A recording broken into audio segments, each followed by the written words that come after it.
Ay, Dios mío. Lo siento mucho, clase. Bueno, a ver, ahora la culpa es mía. Soy una tonta. I am totally, yeah. My fault. Hit the wrong button. Okay. Breakout rooms. We've got the same three questions, right? Insistió en que, and we need the insistió en. We do need that paired up. Pidió que y hubiera menos problemas. Sí. And we'll send you out to, oh, you know, it may send you out to new rooms because I'm joining back on in. It's going to do that. Okay, fantástico. Okay, 5 minutos.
Uy, a ver, ok.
Muy bien, bueno.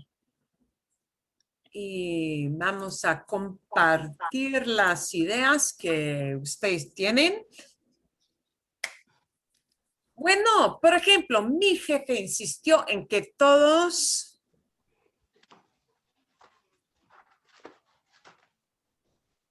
asistirán a la reunión. asistieran a la reunión. Muy normal. Exacto, asistieran a la reunión. My boss insisted that everybody attend the reunion.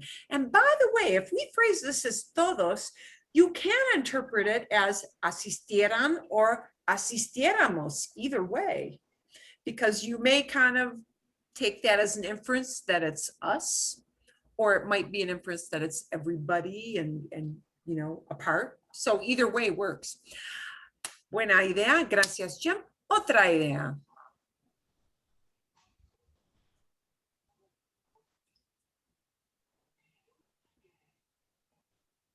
Que trabajarán 10 horas 10 horas. cada día y Cada día. 4 días por semana. Y pero 4 días. Pero 4 días por semana. Sí. Entiendo. Eso es bueno. Otra idea. Se lavarán sus manos. Sí. Se lavarán las manos. Eso es. Muy bien. I'm going to have to say this wrong, but nosotros trabajamos solo 4 días como en España. Eso es, sí. Trabajáramos solo 4 días como en España.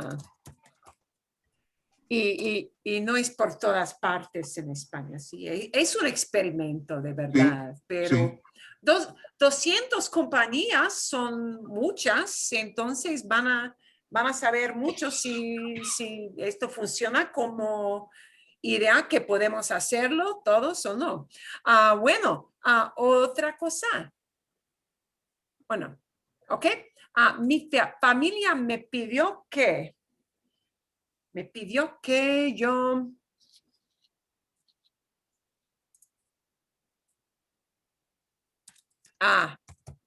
yo prepara más galletas. Así, sí. No, preparara más galletas.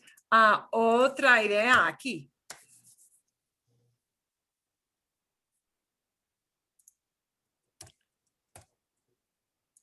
Eso, ¿no? Okay. Janet has one. Oh, sí. She's muted. Oh, Janet, you're muted. Perdón. Okay. Cocinar carne y sal. Sí, cocinará. Que cocinará. Y otra vez cocinará. Carne y sal. Carne y sal, carne, sí. Carne, ok. Vale, bueno, otra cosa.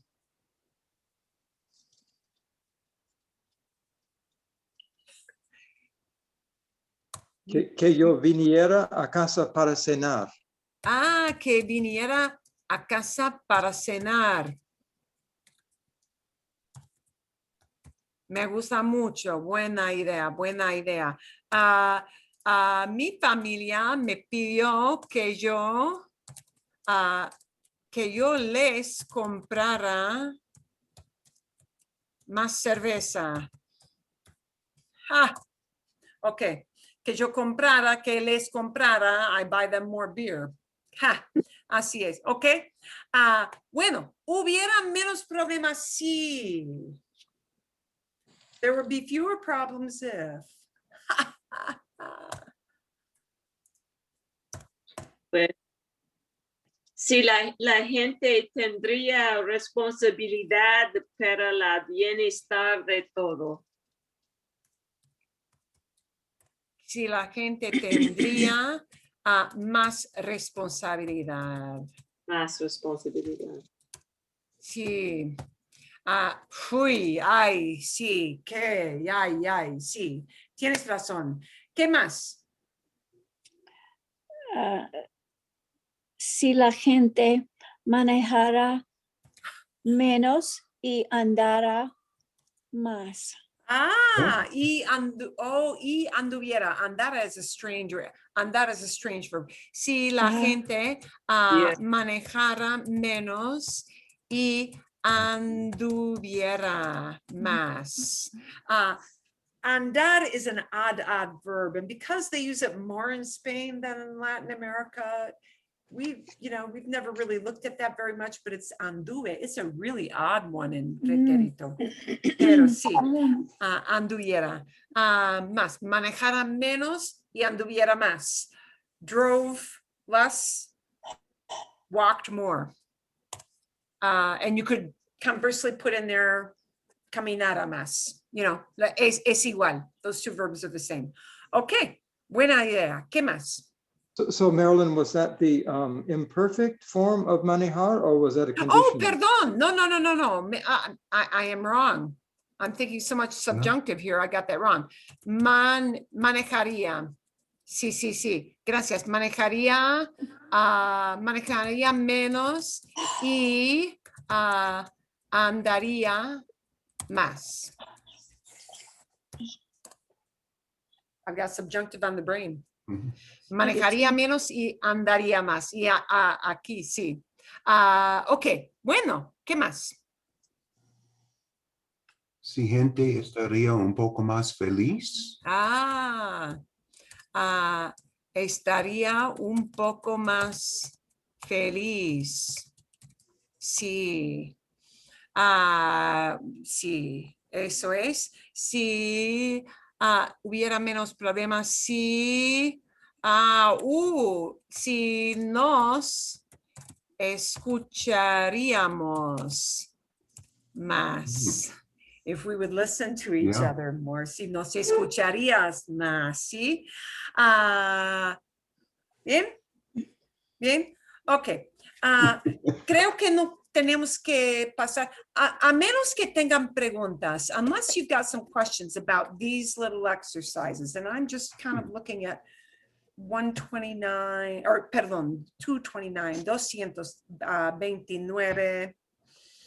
y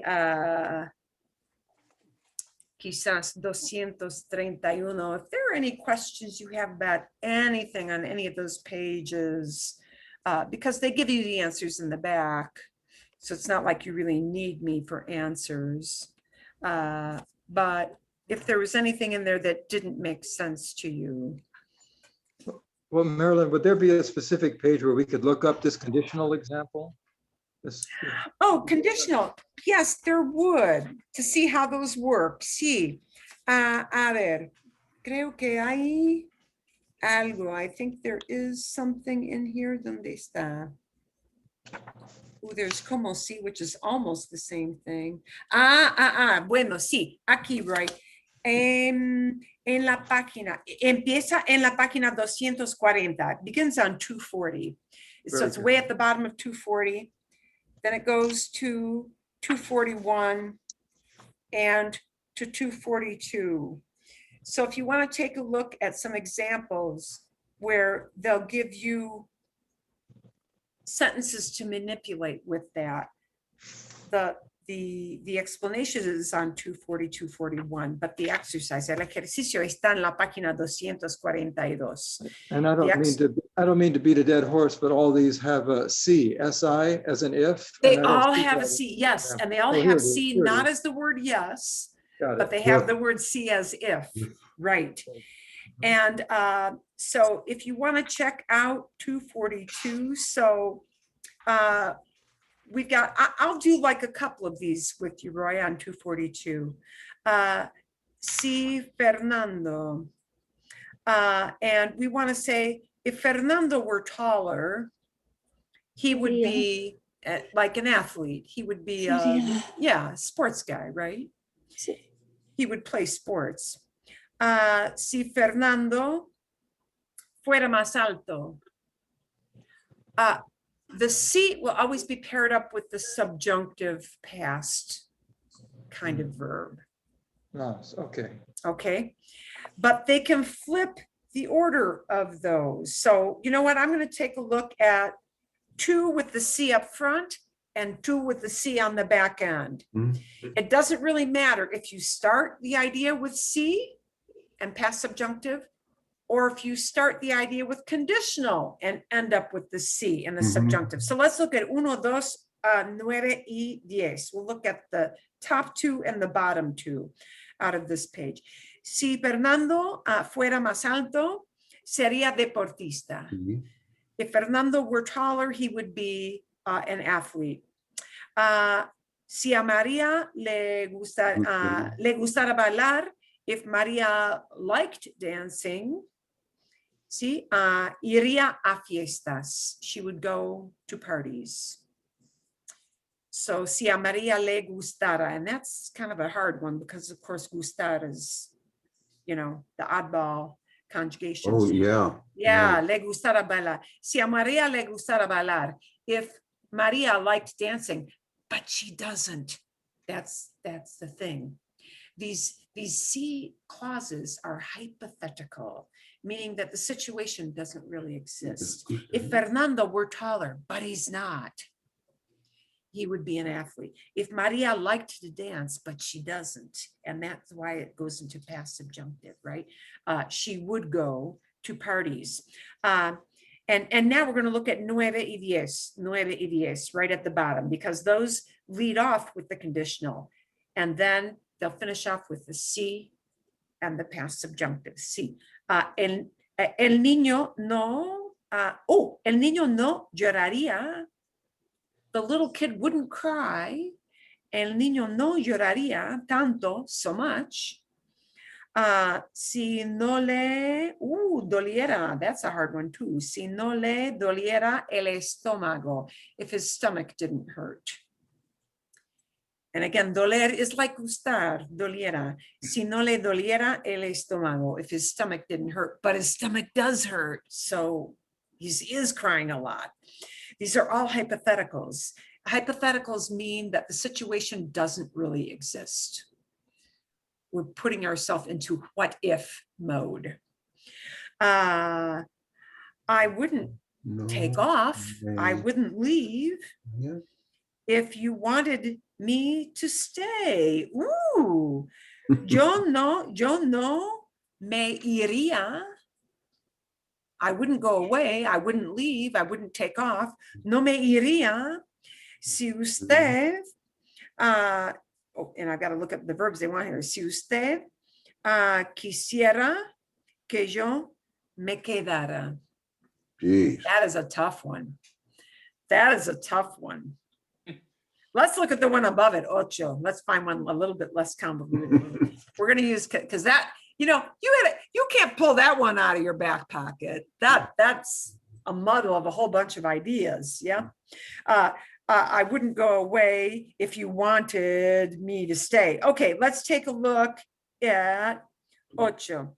The girl wouldn't be cold if she'd put on her jacket. The girl wouldn't be cold if she would put on her jacket. La muchacha no Tendría. tendría frío si, and this is a tough one because poner goes into the puse verb. Se pusiera. Se pusiera la chaqueta.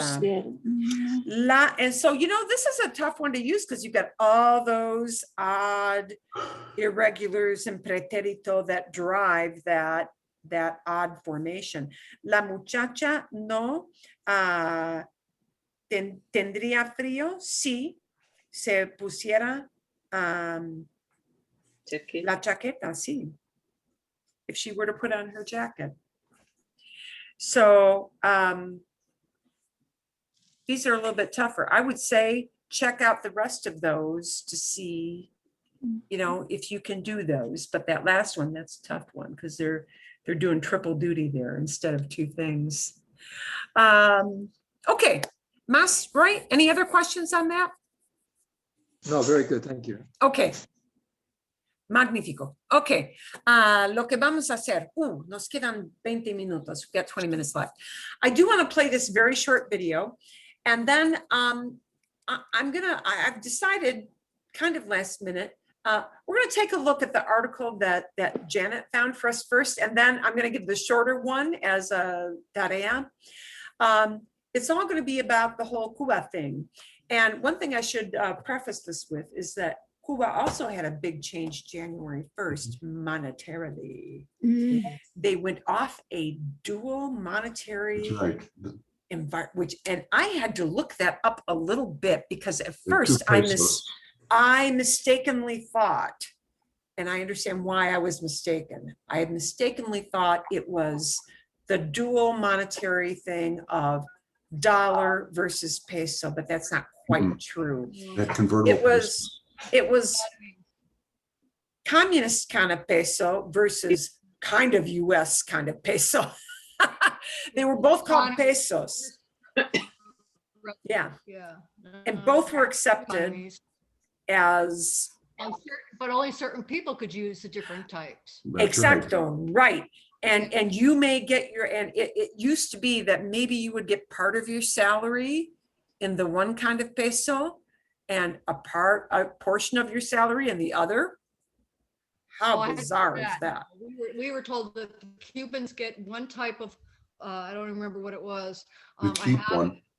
And then visitors get another type, and never the two shall mingle. Yeah, well, I think the truth is some people who had a really good position got the better pesos.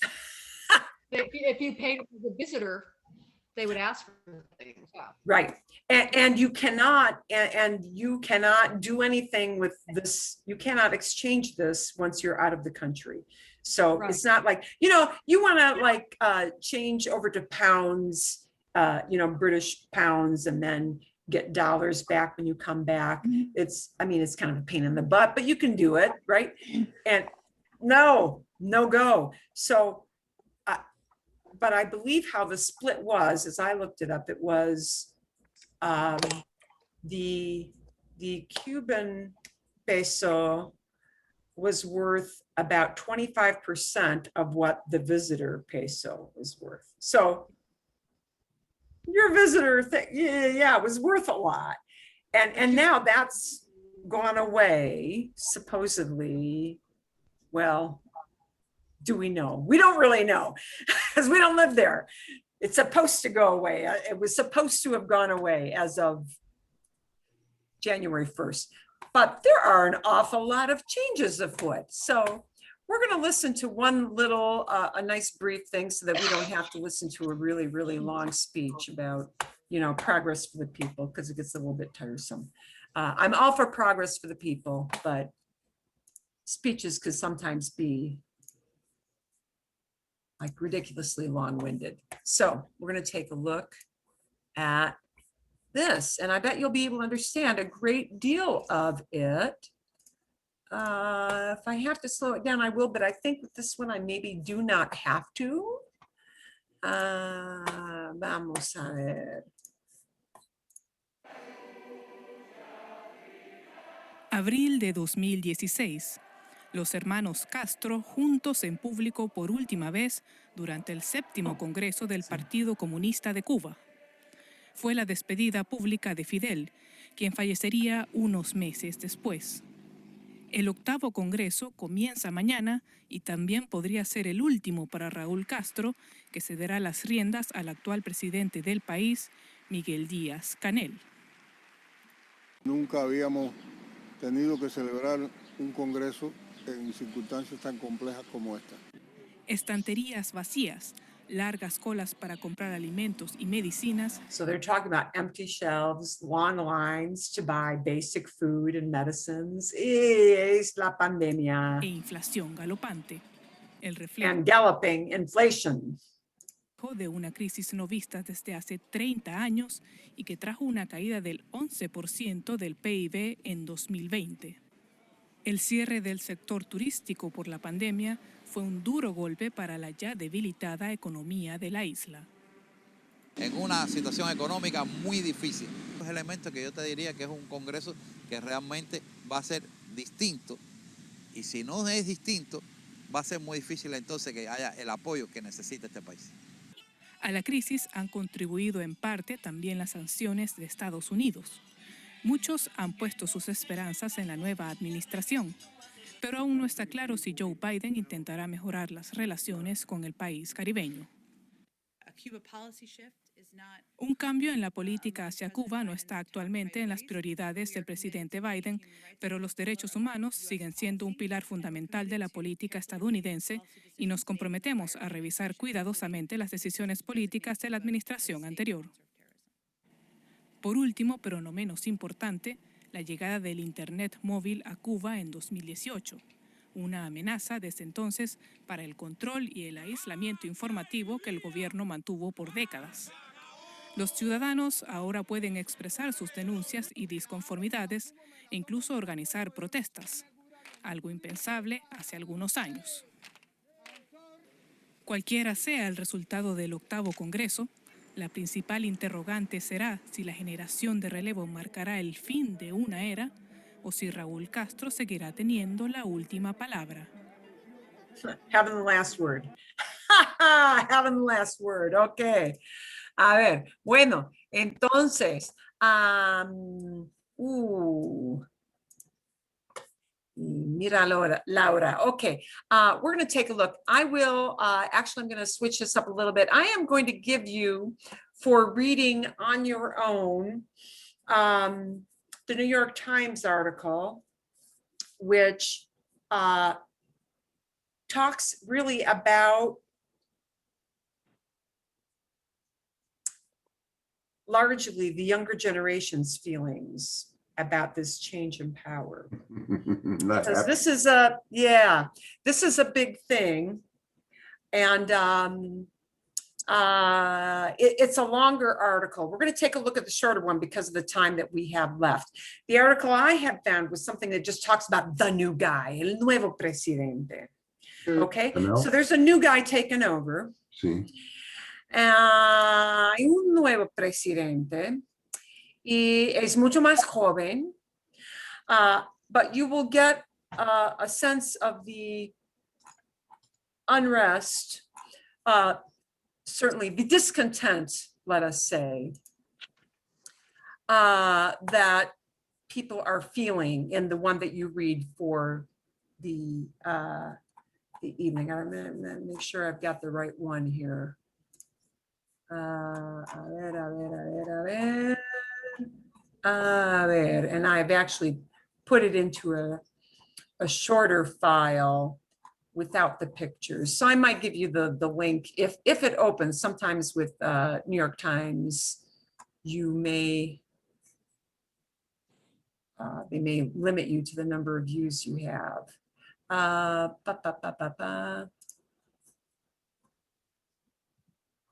What you can do, okay. yeah. What you can do if it limits you is, Marilyn, you could copy and paste it on a Word and then send it that Word file. Yeah, I do have that. Sometimes that it's kind of interesting to see some of the pictures, but vamos a ver. We're going to look at the shorter of the two articles, and it's in very large print, so it's actually much shorter than it looks. Y se llama El Partido Comunista de Cuba elige a Miguel Díaz-Canel como líder. Y sí, líder es leader. ¿Sí? En muchos sentidos, el nuevo líder máximo de Cuba no se parece a nada a los que han gobernado la isla durante las últimas 6 décadas. In many ways, in many senses, in many ways, the leader does not look anything at all like those who have governed. Los que han gobernado, those who have governed the island in the last 6 decades. That's a long time. Son muchos años. Miguel Díaz-Canel nunca fue guerrillero. He was never a warrior. Y durante pocos años, como todos los cubanos de su generación, fue soldado. So he just did kind of the minimal actual military service. Se levantó pacífica y diligentemente a través de los canales aprobados. Y no se llama Castro. He is not a Castro. And he came up through the ranks in a pretty placid sort of way, just doing that diligent kind of bureaucratic work. That's what they say of the new guy.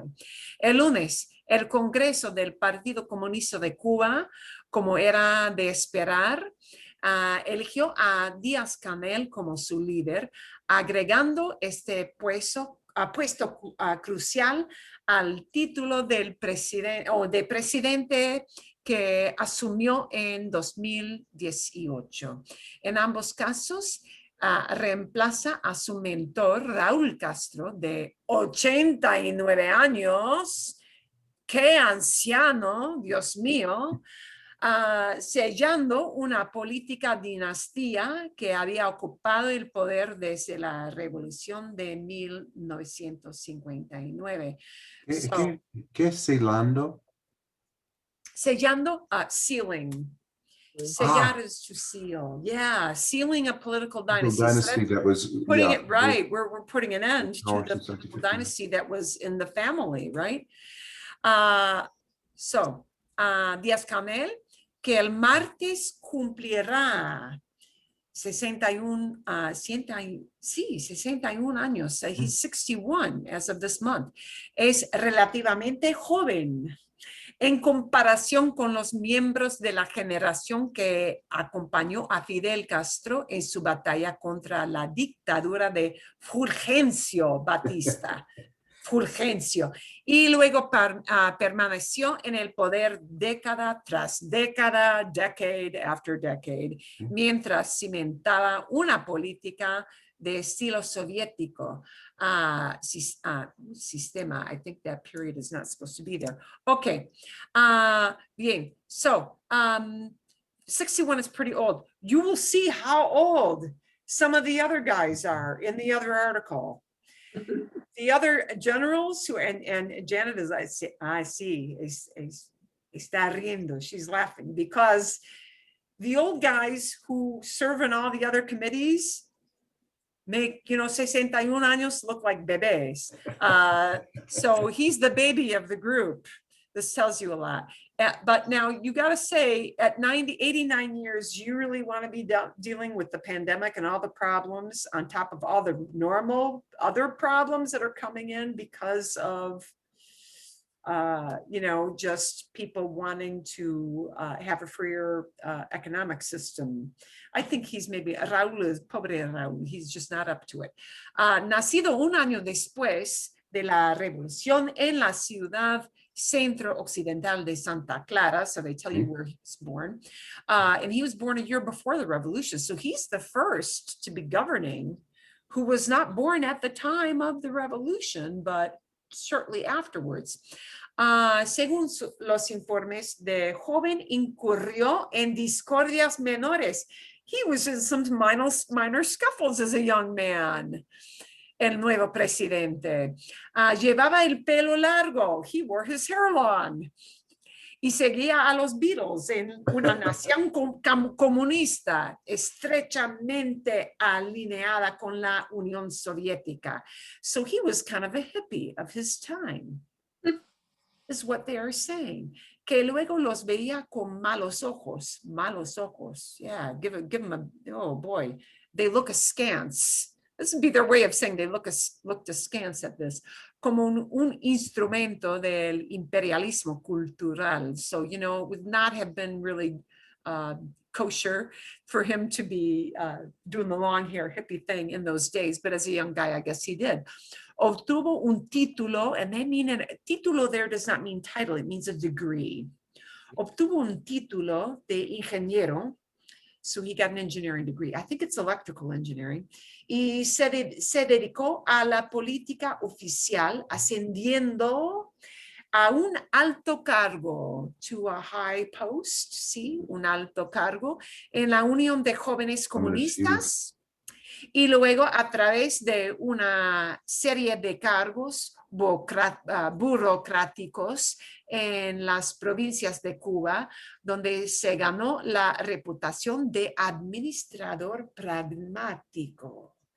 So he has a reputation in the past of kind of being the guy who gets it done no matter what he's got to do. So this will be an interesting guy to watch. De manera amable e informal en el trato con el público. So he's got a very different persona versus the Castros. We'll see if that will hold. En 2009, un año después de que Raúl Castro reemplazara formalmente a Fidel como presidente de Cuba, Díaz-Canel se convirtió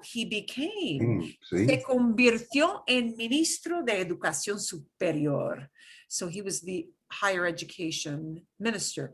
En 2012 ascendió a una de las vicepresidencias de Cuba. So they have many levels of vice presidents, kind of like a corporation would have. Y poco después fue nombrado primer vicepresidente. Una serie de otros funcionarios jóvenes prometedores a lo largo de los años habían sido vistos como herederos. So a long series of people have been seen as potential successors. Herederos are inheritors, people who inherit.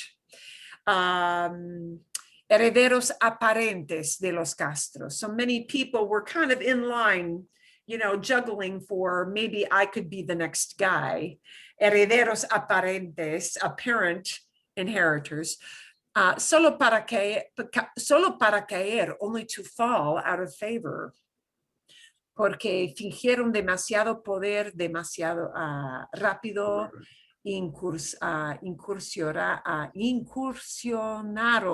incursionaron en tratos cuestionables o se vieron atrapados en momentos de descuido, haciendo comentarios indiscretos. So, you know, if you misstepped with the people in power, then maybe you're not so much going to be one of those leaders. You get the boot as, nope, you're out, buddy. So, pero Díaz-Canel no pareció empujar. He didn't seem to push y no tropezó. He did not stumble. Defendió firmemente el sistema contra los disidentes y la hostilidad de Estados Unidos, mientras parecía abierto a los impulsos de reformas limitadas que brotaban de la población a un ritmo que no alarmó a sus jefes. So he kind of said, well, maybe we can tweak a few changes, not so many that he would alarm the old men who were in all these other layers of power. This has got to be a complex thing, but that's kind of like living in a corporate system in a way, when you think about it, isn't it?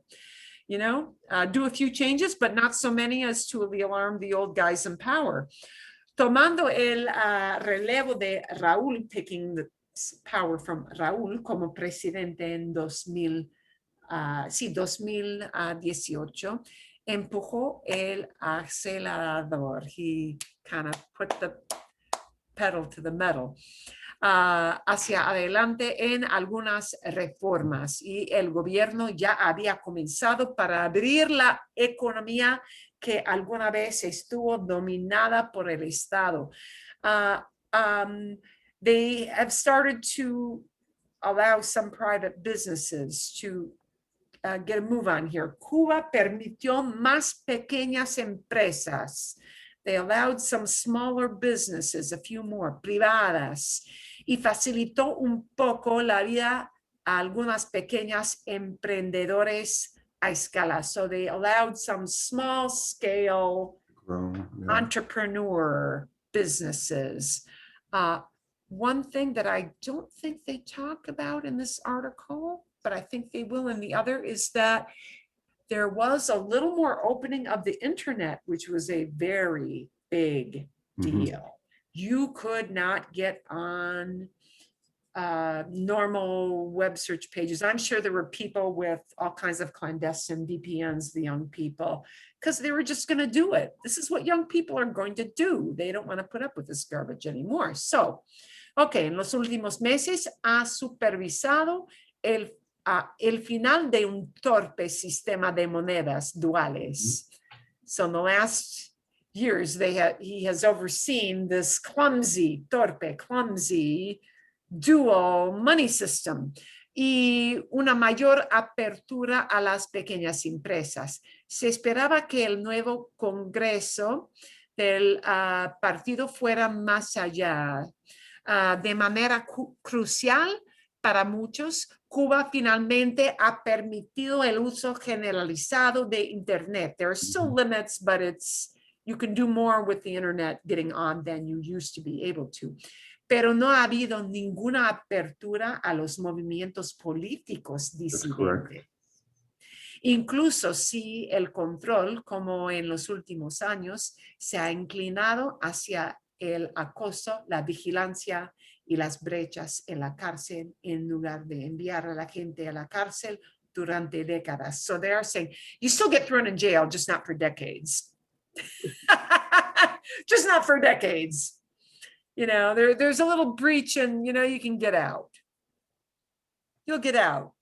Just won't be, you know, graying when you do that. So the thing I will send you, and I'll put this in the email for those who are not with us, I will send you the longer article to read.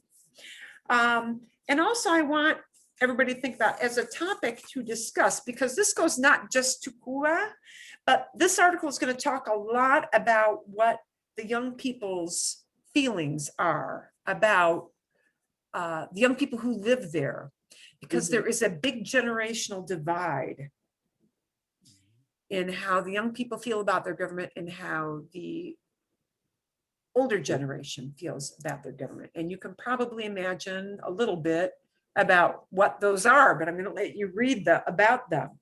But it did get me to think about the many, many changes. They're going through this in Cuba, and this has been exacerbated by the pandemic because a lot of those tourist dollars where they were making some decent money, It's gone.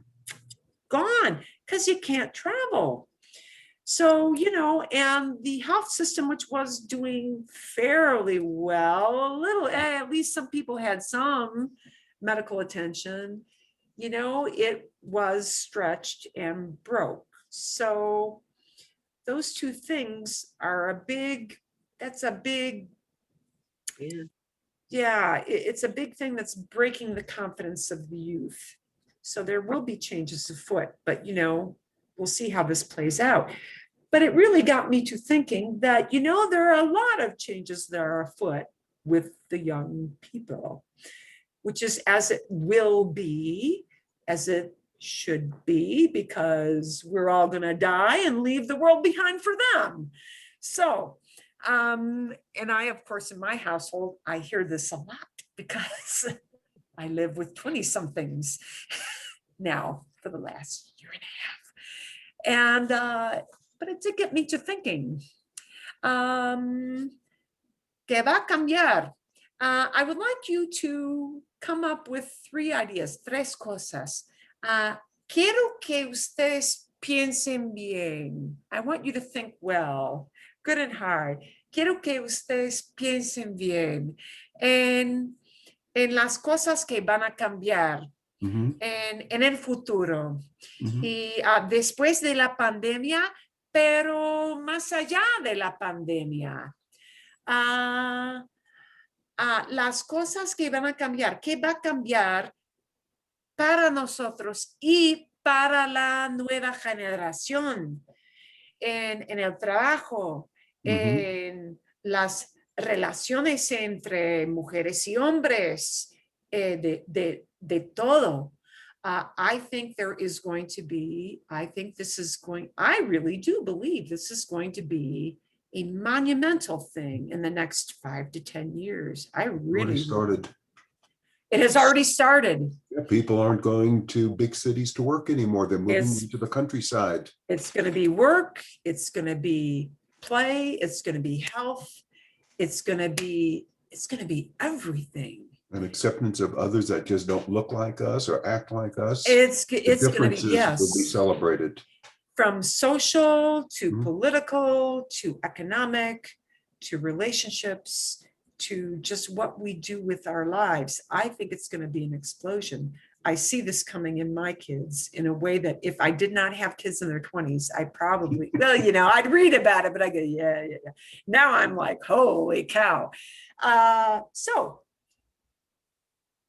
el tema para la semana que viene será los cambios que van a ocurrir y cuáles serán. What will they be? ¿Qué piensan ustedes? What do you guys think? But I do want you to read that because they do talk about that. Y quiero que ustedes piensen también en las cosas que causan problemas para la nueva generación, things that are causing difficulty for the newer generation, and really not just 20-somethings, but even, you know, people's in their 30s, people in their 40s, lo que sea, yeah? People younger than me. Okay, está bien. And the article is a long article, but it vale la pena. It is truly, truly worth the read because it really digs into how upset and that fight between the generations and how different generations see things totally differently. And there might be things that change that might not be good changes, but are probably going to happen anyway. And some will be very good. So, okay. ¿Está bien? Está bien. Muchas gracias. Magnífico. Okay. Y gracias por el artículo a Janet. So, you know, I often read New York Times, but I did not see everything because I had to deal with air conditioning this week. So, short on my reading time. Okay. Bien. Vale. Bueno, nos vemos entonces. Sign up for all your classes will be on the 26th on Monday, a las 8 de la mañana at 8 a.m. So, you know, be thinking about that. Y eso es todo. Sí, nos vemos la semana que viene y espero que tengan buen fin de semana. Igualmente. Igualmente, muchas gracias. Gracias, de nada. Es un placer. Es un placer. Gracias.